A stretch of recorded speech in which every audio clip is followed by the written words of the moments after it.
No one needs to shout Kabul like Kajol did, but proposal and acceptance, that is Kabul, is indeed a very important part of the Muslim nikah, as we will learn today. Hey guys, and welcome back. As you've seen from the title of this video, today we will be discussing Muslim nikah, the essentials, ceremony, process, and whether it is a civil contract, which, if I may add, is a very commonly asked question in exams. So let's just get into the video of the day. Muslim nikah or ceremony of marriage has been the center of questions in many law exams and of course always fascinating to us in general.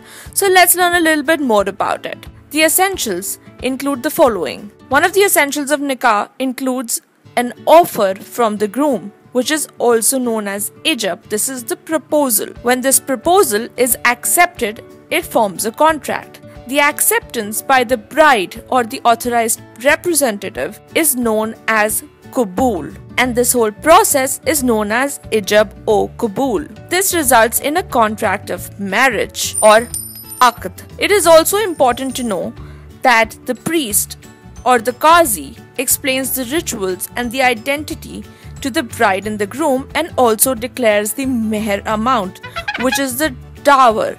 And this meher amount is also mentioned in the mehernama. The meher or the dower may be in cash or kind or even a non-material thing like training or teaching the bride something. For example, the groom will teach the bride how to read the Quran. This can also be the meher in the marriage.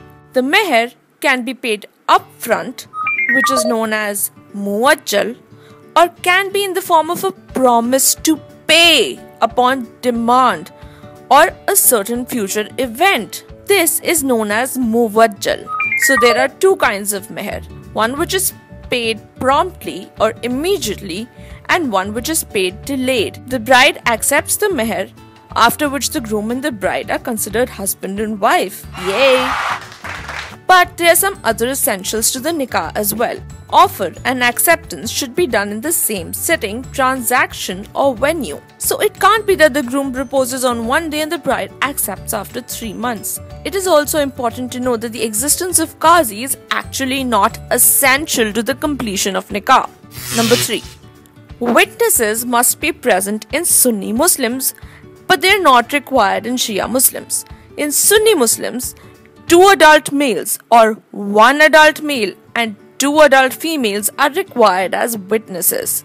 But you can't put 4 adult females and say they're the same as 2 witnesses. So it either has to be 2 males or 1 male and 2 females. Number 4. The parties should be of sound mind and give free consent. So those are the essentials of a nikah. A commonly asked question in exams is nikah a civil contract? So the answer to that is that nikah indeed has elements of a civil contract, like the following. Number 1. Dower or meher or consideration paid for marriage.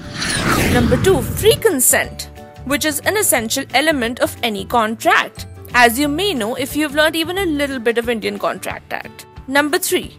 Consensus ad idem or meeting of the minds on the identity of parties. Number 4. Signing of the nikah-nama and the meher-nama. It has also been opined by Mullah that nikah is a civil contract. In fact, the Supreme Court commented on the same in the case of Amina versus Hassan Koya, which is a 2003 judgment, saying that nikah indeed is a civil contract. But having said all of the above, it is imperative to note that even though nikah has elements of a civil contract, it can't be relegated to the status of just a civil contract and nothing else. That would be wrong. It would be wrong to say that nikah is just a contract, nothing more.